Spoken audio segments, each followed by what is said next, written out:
नमस्कार, FM news देख रहे हैं आप। आपके साथ मैं हूं निशा रौतेला। बुलेटिन की शुरुआत बड़ी खबर के साथ करते हैं। यूपी में आज स्पेशल इंटेंसिव रिवीजन का अंतिम दिन है। 31 दिसंबर को ड्राफ्ट मतदाता सूची जारी होगी और 30 जनवरी 2026 तक आपत्ति दर्ज करा सकेंगे। फरवरी में फाइनल वोटर लिस्ट जारी होगी। तो बड़ी जानकारी आपको दे दें, फॉर्म भरकर बीएलओ को देने का आज अंतिम दिन है। तो ये बड़ी जानकारी आपको दे रहे हैं, जहां पर फॉर्म भरकर बीएलओ को देने का आज अंतिम दिन है। इसी के साथ आपको बता दें कि आज यूपी में एसआईआर का अंतिम दिन है। तो यूपी में आज एसआईआर का अंतिम दिन।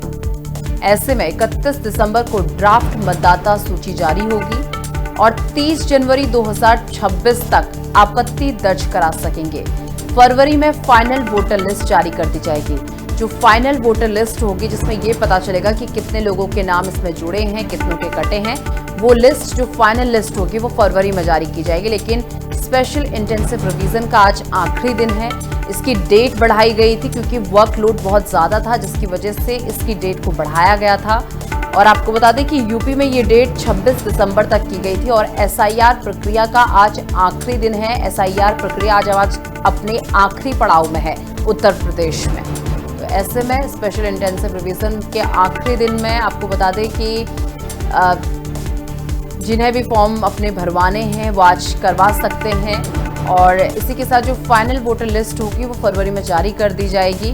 तो फॉर्म भरकर बीएलओ को देने का आज अंतिम दिन है। आज अगर आपने अभी तक अपना फॉर्म फिल नहीं किया है तो आज आप अपना फॉर्म फिल करके बीएलओ को दे सकते हैं, क्योंकि उत्तर प्रदेश की लास्ट डेट 26 दिसंबर रखी गई थी। काफ़ी वर्कलोड होने की वजह से आपको बता दें इस समय को बढ़ा दिया गया था और 26 दिसंबर कर दिया गया था।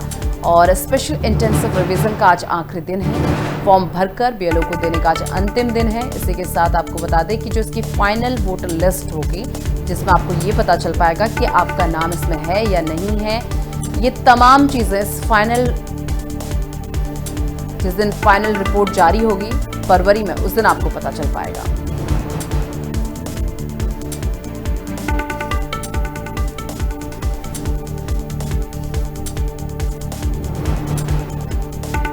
यूपी में एसआईआर का आज अंतिम दिन। 31 दिसंबर को ड्राफ्ट मतदाता सूची जारी होगी और 30 जनवरी 2026 तक आपत्ति आप दर्ज करा सकेंगे। अगर कोई भी आपत्ति आपको लगता है, कुछ आपत्ति है, तो आप 30 जनवरी तक जो है इसे दर्ज करवा सकते हैं। लेकिन अगर अभी तक आपने फॉर्म नहीं भरा है और आप उत्तर प्रदेश के रहने वाले हैं तो अपना फॉर्म भर लीजिए और बीएलओ को सबमिट कर दीजिए, क्योंकि आज एसआईआर स्पेशल इंटेंसिव रिवीजन की लास्ट डेट है।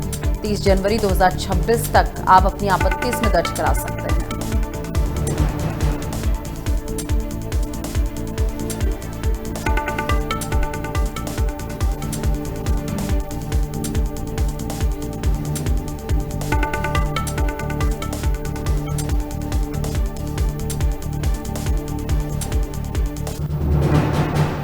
और तमाम जानकारी के साथ अक्षत दत्त जोशी, ब्यूरो चीफ लखनऊ से इस वक्त हमारे साथ जुड़ चुके हैं। और इसी के साथ रत्नेश, मेरे सहयोगी अमेठी से इस वक्त मेरे साथ जुड़ चुके हैं। सबसे पहले अक्षत, आपके पास आते हुए, देखिए स्पेशल इंटेंसिव रिवीजन की अगर बात कर ली जाए तो आज आखिरी डेट है और जिन लोगों ने अभी तक फॉर्म नहीं भरे हैं, आज जो है उनके पास आखिरी डेट है। आज वो बीएलओ को अपने फॉर्म दे सकते हैं। और क्या अपडेट है आपके पास, क्योंकि आज जब डेट बढ़ाई गई थी तो 26 दिसंबर की गई थी कि 26 दिसंबर तक जो है लास्ट डेट दी गई थी और स्पेशल इंटेंसिव रिवीजन इतने तारीख तक पूरा हो जाए, ये कहा गया था। बिल्कुल निशा जी, देखिए जो एसआईआर के जो फॉर्म भरे जाने थे उसकी जो निर्धारित जो समय सीमा थी वो 4 नवंबर से 4 दिसंबर तक पहले रखी गई थी निर्वाचन आयोग के द्वारा। उसके बाद लेकिन जिस तरह से उत्तर प्रदेश, क्योंकि एक बड़ा राज्य है, यहाँ एक बड़े आबादी के तौर पर लोग रहते हैं, तो जाहिर सी बात है कि बीएलओ जो थे उनके ऊपर वर्कलोड बहुत था, बहुत प्रेशर था उनके ऊपर इस 1 महीने में पूरा एसआईआर फॉर्म की प्रक्रिया करके फॉर्म भरने में। तो उसको लेकर के फिर चुनाव आयोग ने 26 दिसंबर तक की तारीख कर दी थी अब उसके 26 दिसंबर की तारीख करी, तो जिसके बाद थोड़ा सा बीएलओ जो थे और जो चुनाव आयोग में डेपुटेशन के तौर पर सरकारी कर्मचारी लगाए गए थे, उनका थोड़ा वर्कलोड हल्का हुआ, उनका प्रेशर हल्का हुआ, जो कि अब आज आखिरी दिन है एसआईआर का फॉर्म भरने का और उनको जमा करने का। देखिए, इसके पीछे सरकार का मकसद एक तरीके से साफ तौर पे अब दो मकसद सरकार के इसके पीछे थे। एक तो जो उत्तर प्रदेश में अवैध रूप से रोहिंग्या या बांग्लादेशी रह रहे हैं, जिनके पास किसी भी तरह का कोई सरकारी डॉक्यूमेंट नहीं है, उनको उत्तर प्रदेश से बाहर निकालना। साथ ही दूसरा सरकार का मकसद ये था कि जो वोटर लिस्ट है उसको फिर से दोबारा से रिवाइज करना और एक स्वच्छ वोटर लिस्ट बनाना, ताकि वो लोग जो उत्तर प्रदेश से पलायन कर गए हैं किसी काम के लिए या उत्तर प्रदेश छोड़ करके किसी और राज्यों में शिफ्ट हो गए रहने के लिए, दूसरे वो लोग जिनकी मृत्यु हो चुकी है उनके भी नाम वोटर लिस्ट में अभी तक थे, उनके भी नाम वोटर लिस्ट में होने के कारण उनकी भी पर्ची वोट डालने के लिए आती थी। तो सरकार की मंशा एक तीर से दो शिकार करने की थी। एक तो अवैध बांग्लादेशी और रोहिंग्यों की थी, दूसरी वोटर लिस्ट फिर से स्वच्छ करने की थी, ताकि जो नए वोटर जो अब उभर के आए हैं सामने, जो कॉलेज के बच्चे हैं जो अभी 18 साल से ऊपर हुए हैं, उनको वोटर लिस्ट में दोबारा उनको वोटर लिस्ट में जोड़ा जा सके और उनको वोटर लिस्ट में स्थान मिल सके। तो उनको भी जो है जगह मिलनी चाहिए वोट डालने के लिए, अपनी सरकार चुनने के लिए। तो वो पूरी जो वोटर लिस्ट की प्रक्रिया थी उसको फिर से स्वच्छ करने के लिए सरकार ने एसआईआर के फॉर्म भरवाए थे, जिसका आज आखिरी दिन उत्तर प्रदेश में है। बिल्कुल। रत्नेश भी मेरे साथ अमेठी से लगातार जुड़े हुए हैं। रत्नेश, अगर स्पेशल इंटेंसिव रिवीजन की मैं बात करूं तो अमेठी में से लेकर क्या अपडेट है, किस तरीके से प्रक्रिया यहां पर चल रही है, और अभी अगर देखा जाए तो कितने लोग, एक मोटा मोटा अगर आंकड़ा देखा जाए तो अभी कितने लोग और बचे हुए हैं एसआईआर प्रक्रिया को लेकर?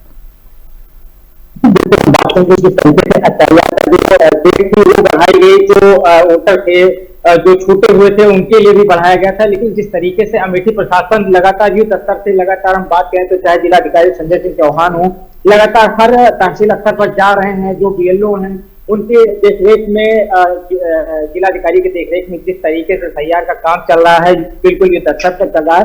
लगभग हम बात करें तो जो जिलाधिकारी उनका कहना है कि लगभग जो 98% जो कार्य है, जो एफआईआर का फॉर्म भरा जा रहा है वो लगभग भर चुका है। जो भी बचा है, जो भी त्रुटि है वो पूरी की जाएगी। आज आखिरी डेट है। जिस तरीके से जिलाधिकारी लगातार हर तहसील स्तर पर जा रहे हैं, हर जेलों उनके संपर्क में है, जो तहसील के जो अधिकारी हैं वो भी लगातार जो एफआईआर का फॉर्म है वो भरवाने में लगे हुए हैं। जो छूटे हुए उनके जो कार्य है वो कर रहे हैं। कहीं न कहीं देखा जाए जिस तरीके से जो युद्ध स्तर पर कार्य चल रहा है एसआईआर का, वो काफी अधिक है। जिस तरीके से जो उत्तर प्रदेश में चाहे भारत में जिस तरीके से रोहिंग्या है, बांग्लादेशी रह रहे हैं, उनको अलग छांटा जा रहा है, उनको अलग ढूंढा जा रहा है। जो बचे हुए हैं उनको किसी तरीके से आज शाम तक हर हाल में, जो जिलाधिकारी का कहना है कि उनका जो एसआईआर का फॉर्म है वो भराया जाएगा, जो छूटे हुए हैं। और दूसरी चीज, जो दूसरी जगह शिफ्ट हो चुके हैं, लगभग 54,000 से जो अधिक जो लोग हैं कहीं न कहीं दूसरी जगह, दूसरे जिलों में या दूसरे के प्रदेश में अपना नाम दर्ज करा चुके हैं, तो उनका भी नाम छांटा जा रहा है। बिल्कुल। अक्षत, देखिए, एक तरीके से सरकार ने एक तीर से दो निशाने वाली बात, जैसा भी आप भी कह रहे थे, रोहिंग्या और बांग्लादेशियों की बात कर रहे थे, तो ऐसे में देखिए आज एसआईआर का जिस तरीके से लास्ट दिन है, तो अभी तक कितने ऐसे रोहिंग्या, ऐसे पे लखनऊ की बात कर रही हूँ, कितने ऐसे रोहिंग्या और बांग्लादेशी हैं जो डिटेक्ट किए गए हैं लखनऊ में, जिन्हें डिटेंशन सेंटर में रखा गया है? बिल्कुल, देखिए, इसकी शुरुआत हुई थी जो ठाकुरगंज में एक महिला पकड़ी गई थी जिसका नाम नरगिस था, जो कि बताया जा रहा था कि पश्चिम बंगाल से वो आई थी और शादीशुदा थी। उसके बाद उसने अपने पति को छोड़ करके फिर वो बलिया गई, फिर वहां उसने दोबारा शादी की, फिर वहां से शादी करने के बाद वो लखनऊ शिफ्ट हुई, फिर उसने अपने दूसरे पति को छोड़ा, फिर तीसरे पति के उसने तीसरी शादी करी। इसके बाद ये पूरी जांच कमेटी जब बनाई गई तब पता चला कि ये तो एक बहुत बड़ा नेक्सस है। एक बड़े स्तर पर, एक बड़ी जनसंख्या के पैमाने पर उत्तर प्रदेश में जो अवैध रूप से जो घुसपैठिए हैं वो यहाँ पे रहे, नाम बदल करके और शादी दूसरी दो तीसरी शादी करके अपने नाम बदल लिए, डॉक्यूमेंट चेंज कर लिए। उसके बाद योगी आदित्यनाथ ने जो टीम का गठन किया था, जिसमें खुद मेयर सुषमा खरतवाल भी लगातार अपनी टीम के साथ अलग अलग जो झुग्गी झोपड़ी है वहां पे लगातार वो जा रही है, लोगों से मिल रही है, और जो अवैध रूप से लोग रह रहे हैं उनको निर्देश दिए गए कि वो जल्द से जल्द 15 दिन के अंदर, 1 महीने के अंदर अपनी झुग्गी झोपड़ी यहाँ से खाली करके उत्तर प्रदेश को छोड़ दे, अन्यथा 1 महीने के बाद जब एफआईआर की प्रक्रिया जैसे आज पूरी हो रही है, अब इसके बाद अगर कोई भी बांग्लादेशी अवैध घुसपैठिया या रोहिंग्या अगर पकड़ा जाता है तो उसको पकड़ करके डिटेंशन सेंटर में भेजा जाएगा, जिसके बाद वो पूरा टाइम अपनी पूरी लाइफ डिटेंशन सेंटर में रहेगा जब तक वो यहाँ से अपने देश वापस चला नहीं जाता है। निशा,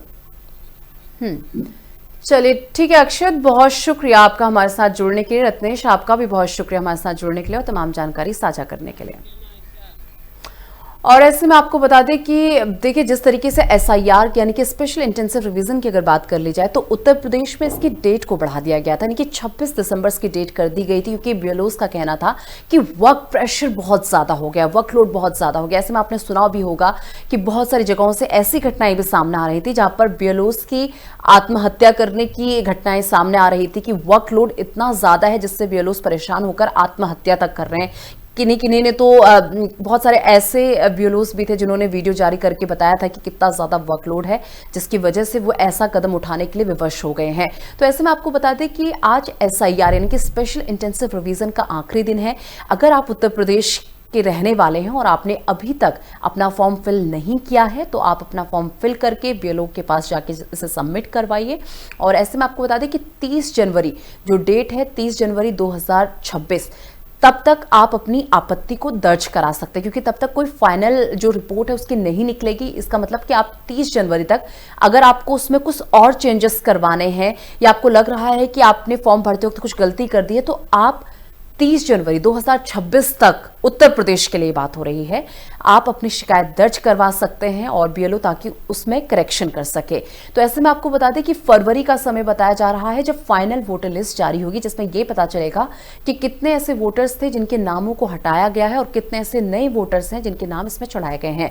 अब जरा स्पेशल इंटेंसिव रिवीजन की प्रक्रिया को समझते हैं कि आखिर ये होती क्या है, क्योंकि विपक्ष ने इसे ऐसा मुद्दा बनाया जिससे लोगों के मन में भी एक भ्रम की स्थिति पैदा हुई कि इससे हमारे वोट काटे जा रहे हैं। लेकिन ये समझना बेहद जरूरी है कि स्पेशल इंटेंसिव रिवीजन आखिर है क्या। देखिए, स्पेशल इंटेंसिव रिवीजन को आप समझिए कि एक तरीके से वोटर लिस्ट को अपडेट करने की प्रक्रिया होती है। यानी कि अगर आप अपनी 18 साल की उम्र में पहुंच चुके हैं या उससे ऊपर की उम्र आपकी है तो ऐसे में आपका नाम वोटर लिस्ट में चढ़ाया जाता है। इसका मतलब ये होता है कि आप वोट देने लायक हो चुके हैं, आपके नाम को वोटर लिस्ट में चढ़ाया जाता है। और ऐसे लोगों के नामों को आपको बता दें, जो ऐसे लोग हैं जो इलीगल तरीके से रह रहे हैं, जैसा कि अभी हमारे सहयोगी भी बता रहे थे, जो बांग्लादेशी हैं या रोहिंग्या हैं, ऐसे लोगों का नाम इस वोटर लिस्ट से हटाना। और साथ ही साथ आपको बता दें जो इलीगल तरीके से रह रहे हैं या फिर जो लोग पलायन कर चुके हैं, यानी कि माइग्रेशन जिन्होंने कर दिया उस राज्य से, उन लोगों का नाम हटाना। और जिन लोगों की मृत्यु हो चुकी है उन लोगों का नाम इसमें से हटाना। और जो नए वोटर्स हैं जिन्होंने 18 साल की उम्र क्रॉस कर ली है या 18 साल की उम्र में वो हैं, उनके नामों को वोटर आईडी में चढ़ाना। ये एक पारदर्शी प्रक्रिया होती है स्पेशल इंटेंसिव रिवीजन की, लेकिन इसे विपक्ष ने एक बहुत बड़ा मुद्दा बनाया था। ऐसे में सरकार की तरफ से भी कुछ टारगेट सेट किए गए थे कि उन्हें इतने समय तक जो है, एक बहुत कम समय सीमा तक उन्होंने बीएलओस को ये रिस्पॉन्सिबिलिटीज दी थी कि वो इस समय सीमा तक अपने इस काम को पूरा कर ले। लेकिन बीच में बीएलओस की मौत का मामला भी सामने आया, जिसके बाद आपको बता दें कि बीएलओस की तरफ से लगातार ये आपत्ति जताई गई, जिसके बाद इस समय सीमा को बढ़ाया गया था।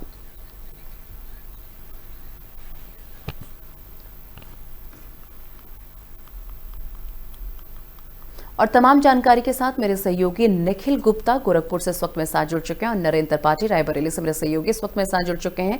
निखिल, सबसे पहले आपके पास आते हुए, क्योंकि आज उत्तर प्रदेश में स्पेशल इंटेंसिव रिवीजन का आखिरी दिन है, अगर गोरखपुर की बात कर ली जाए तो कितने लोग और बचे हैं जिनके अभी तक फॉर्म भरे नहीं गए हैं, क्योंकि आज लास्ट डेट है इसकी? बिल्कुल, देखिए जिस तरह से उत्तर प्रदेश में एसआईआर की प्रक्रिया चल रही थी और आज का जो समय है वो आज का एक अंतिम दिन है, जो कहीं ना कहीं जो निर्धारित तिथि थी कि आज के अंतिम समय तक जिन लोगों ने एसआईआर फॉर्म को नहीं भरा था उनके लिए आज तक का एक मौका दिया गया था। लेकिन अगर गोरखपुर की बात की जाए तो गोरखपुर में 90% तक की पूरी कार्य एसआईआर में पूरी कर ली जा चुकी है और 10% का जो कार्य था वो कहीं ना कहीं अभी भी अधूरी बताई जा रही है। और आपको बता दें 6 लाख से ऊपर नाम कटने का भी एक गोरखपुर में जो है एक संख्या देखने को मिलेगा कि जिस प्रकार से एसआईआर को लेकर लगातार सरकार जो है लोगों को जागरूक कर रही थी, निर्वाचन अधिकारी से लगाए तमाम बड़े छोटे अधिकारी तक एसआईआर प्रक्रिया में लगे हुए थे।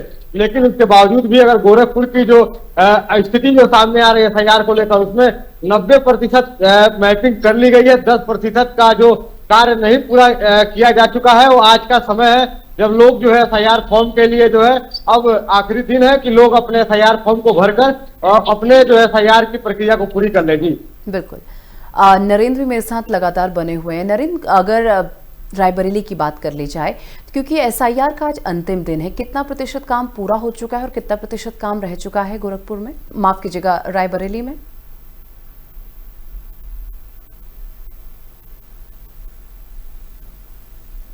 नरेंद्र, आपकी आवाज नहीं मिल पा रही, शायद आप म्यूट हैं, प्लीज अनम्यूट कीजिए।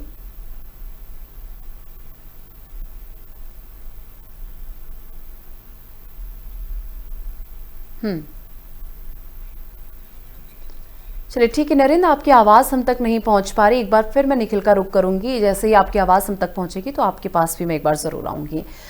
निखिल लगातार हमारे साथ बने हुए हैं। निखिल, देखिए, विपक्ष की अगर बात कर ली जाए तो विपक्ष ने भी इसे एक बहुत बड़ा मुद्दा जो है बनाया था, लोगों के मन में भ्रम की स्थिति पैदा की थी कि इससे वोट काटे जा रहे हैं, जबकि एसआईआर का मतलब वोट काटना नहीं होता। एसआईआर का मतलब होता है जो 18 साल की उम्र को पार कर चुके हैं या जो 18 साल की उम्र में है, ऐसे नामों को जोड़ा जाए और जिन्होंने माइग्रेशन कर लिया है या जिनकी मृत्यु हो गई है उन नामों को इसमें से हटाया जाए। कुल मिलाकर वोटर आईडी को अपडेट करने का काम एसआईआर का होता है।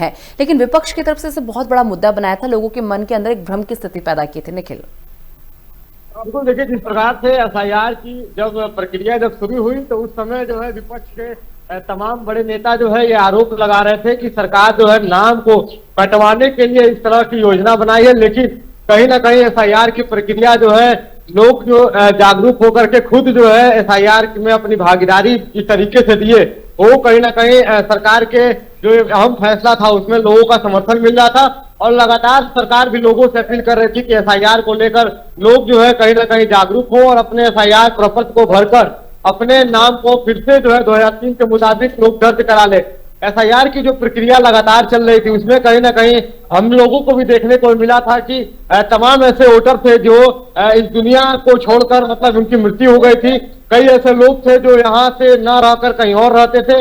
ऐसे तमाम ऐसे विषय थे जिस पर सरकार ने एक अहम फैसला लिया और तमाम ऐसे लोग जो यहाँ से न रहकर किसी अन्य जनपद में रहते थे, जो लोगों की मृत्यु हो गई थी, ऐसे तमाम ऐसे वोटर थे जिन लोगों का जो है नाम को जो है यहाँ से हटाया गया। तो इसमें सरकार की एक अहम योगदान है और लोगों ने भी इसकी सराहना की है। लेकिन विपक्ष का काम है कि सरकार को जो है लगातार घेरना और विपक्ष के अलावा विपक्ष के पास और कोई मुद्दा नहीं रह गया है कि 2027 की विधानसभा के चुनाव में आम जनता को जो है कहीं ना कहीं अपने तरफ खींचने का एक प्रयास करना विपक्ष के लिए और कोई मुद्दा नहीं रह गया। इसलिए सरकार जो भी ऐसी योजनाएं चलाती है उसमें विपक्ष लगातार हमलावर रहता है और तमाम तरीके से विरोध जताता है। जी बिल्कुल। भूपेंद्र शर्मा मेरे सहयोगी हापुड़ से इस वक्त मेरे साथ जुड़ चुके हैं। भूपेंद्र, एसआईआर का कितना प्रतिशत काम हापुड़ में पूरा हो चुका है और कितना प्रतिशत रह चुका है, क्योंकि आज लास्ट डेट है?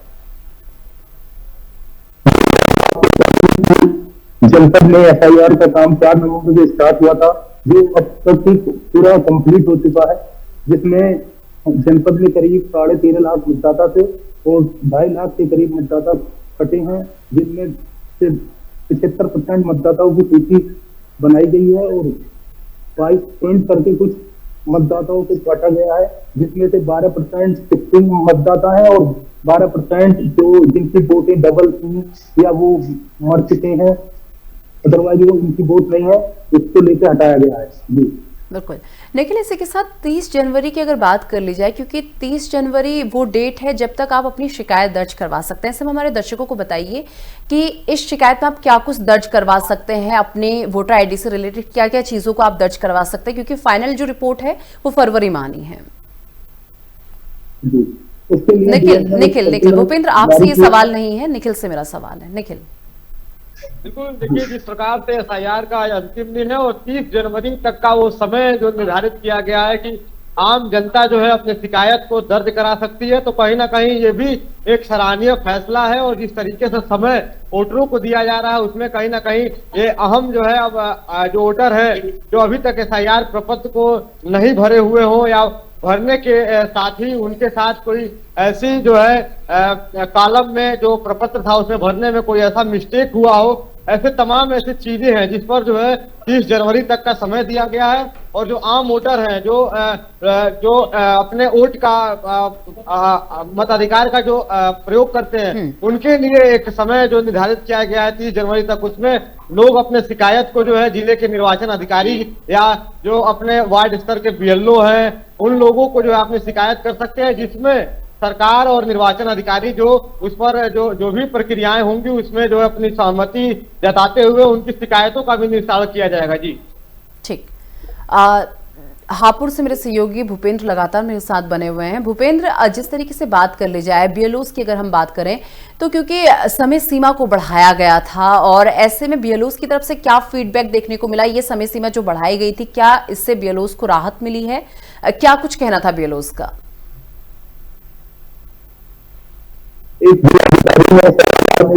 जनप्रतिनिधियों के साथ बैठक भी की थी और सभी प्रतिनिधियों की समस्याओं के बारे में जाना था और इसी के बाद बीएलओ को निर्देश दिए गए थे कि कोई भी समस्या है उसे तत्काल अपने नोडल अधिकारी को सूचित कराएं, जिससे कि कोई भी समस्या को समय रहते हुए पूरा कर लिया जाए। ठीक। इसी के साथ देखिए बीएलओस की मौत का मामला भी जो है हमने देखा था कि किस तरीके से वर्क प्रेशर बहुत ज्यादा होने के बाद बीएलओस की मौत का मामला भी सामने आया था। क्या हापुड़ में भी कोई ऐसी खबर सामने आई थी? नहीं मैम, ऐसी हापुड़ में कोई ऐसी खबर सामने नहीं आई जहाँ बीएलओ में कोई चोट जख्म किया हो या कोई मौत हुई हो, ऐसा यहाँ जनपद में ऐसा कुछ नहीं रहा। ठीक है।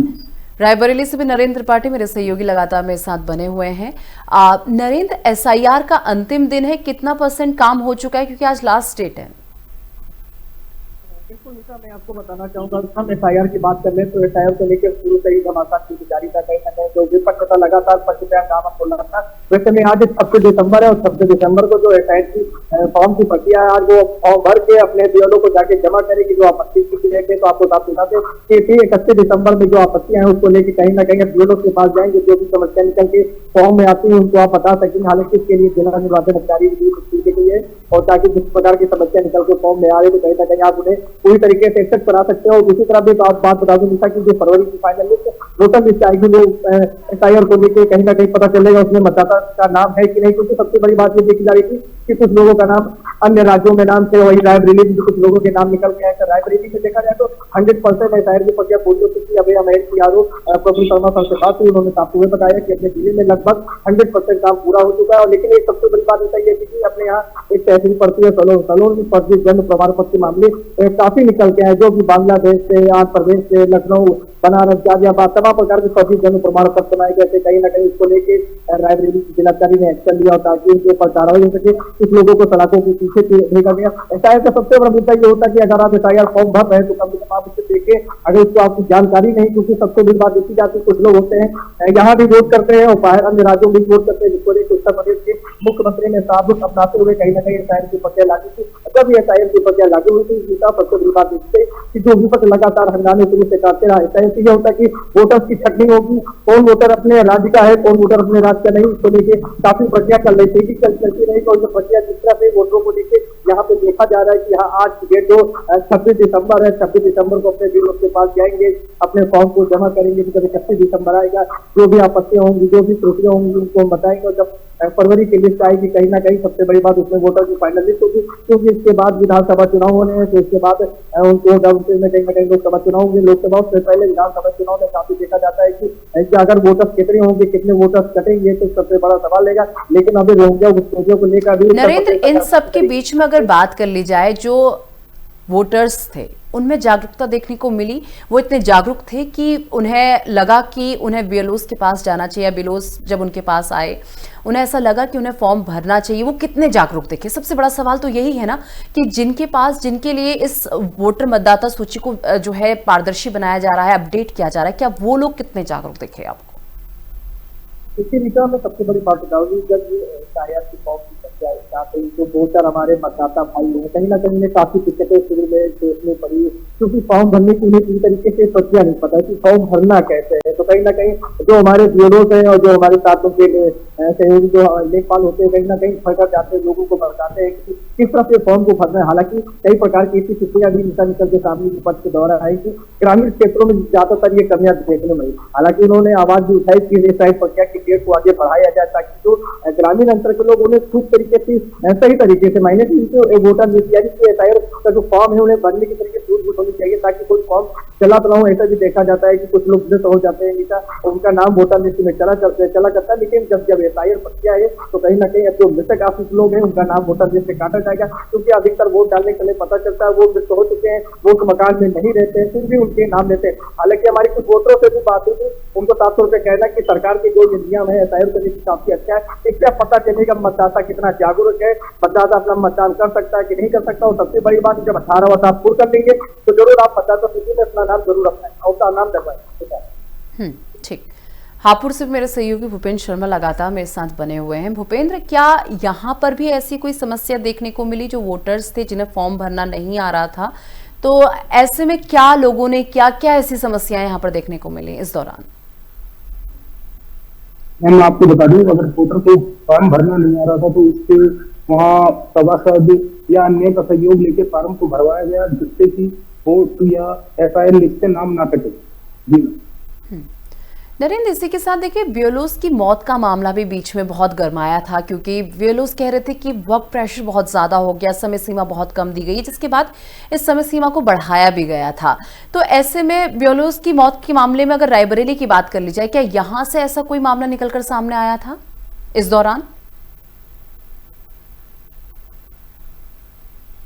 मैं बताना चाहूंगा विपक्ष ने कहीं ना कहीं हमला जरूर कहा था कि फॉर्म भरने को लेकर समय कम है, इससे में समझ में नहीं आ रहा। अगर हम बियोलोस की मौत की बात करें तो आपने साफ तौर पर देखा कि कई जनपदों में बियोलोस की मौत में अगर रायबरेली की बात करें तो रायबरेली का लालगंज थाने क्षेत्र के अंतर्गत एक बियोलोस की हत्या कर दी गई। हालांकि उसको लेकर पुलिस काफी गंभीर थी और कहीं ना कहीं 24 घंटे के अंदर आरोपियों को पकड़ के सलाखों के पीछे भेजने का काम किया। सबसे बड़ी बात विषय और निकल के आती है कि मेरी अभी जब मैं कई जेलों से मैंने बात की थी, उनका साफ तौर पे कहना है कि प्रेशर, काम का प्रेशर इतना रहता है कि वो सुबह निकलते हैं और रात भी जाती है। तो सबसे बड़ी दिक्कत है निकलता तो महिलाओं को ज्यादा दिक्कत होती है, क्योंकि छोटे छोटे बच्चे होते हैं, खाना पीना उनके लिए सब हराम हो जाता है, सिर्फ काम काम काम। ऐसे में बहुत लोगों से बात भी होगा, मेरे यहाँ एंगेजमेंट है, मेरे यहाँ ये कार्यक्रम है, बच्चों को हम समय से स्कूल नहीं भेज पाते हैं, तो काम का प्रेशर। हालांकि खिलाफ के द्वारा कुछ बियोलों को यहाँ पे सम्मानित किया गया, क्योंकि उनके अच्छे कार्य कोई कार्य को देखते हुए उनको सम्मानित किया गया।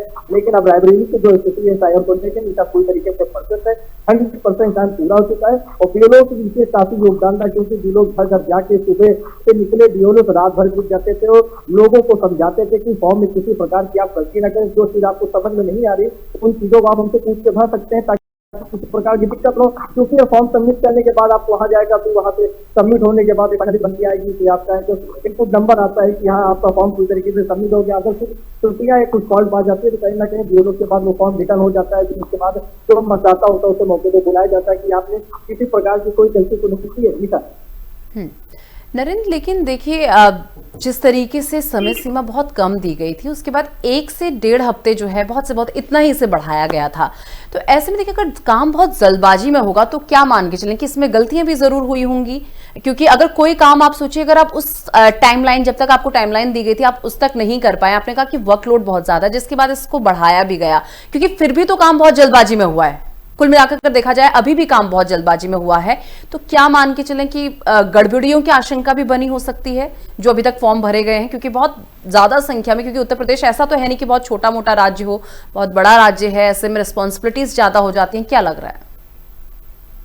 बिल्कुल आपने सही कहा निशा। अगर जो समय सीमा की बात की जा रही है एसआईआर के फॉर्म भरने को लेकर, तो क्योंकि जब ये स्टार्टिंग हुई इसकी को लेकर कहीं ना कहीं काफी तो पहले लोगों में ये डर भयभीत था कि मेरा एसआईआर लिस्ट में नाम है या नहीं है, या फिर मैं कहीं अन्य राज्य में भेज जाऊँ। और एक बात और निकल के इसके सारी, जैसे मान लीजिए आप अन्य डिस्ट्रिक्ट में रहते हैं, उसके बाद आप यहाँ सर्विस करते हैं, तो उसमें 2003 का जब फॉर्मूला निकला था कि 2003 की लिस्ट में उसका नाम होना चाहिए। लेकिन जब सबको लेकर जब बिलों से बात की जाती, बिलों में तो साफ तौर पर कहा, क्योंकि हमारी तो बात बिल्कुल उन्होंने कहा कि अभी जो समय सीमा है काफी कम है, ऐसे में हम लोग अपना जो टारगेट हम लोग को दिया गया है, हम अपना टारगेट कैसे कर पाएंगे। तो साफ तौर पे आपने भी देखा था कि कहीं ना कहीं विपक्ष में समय।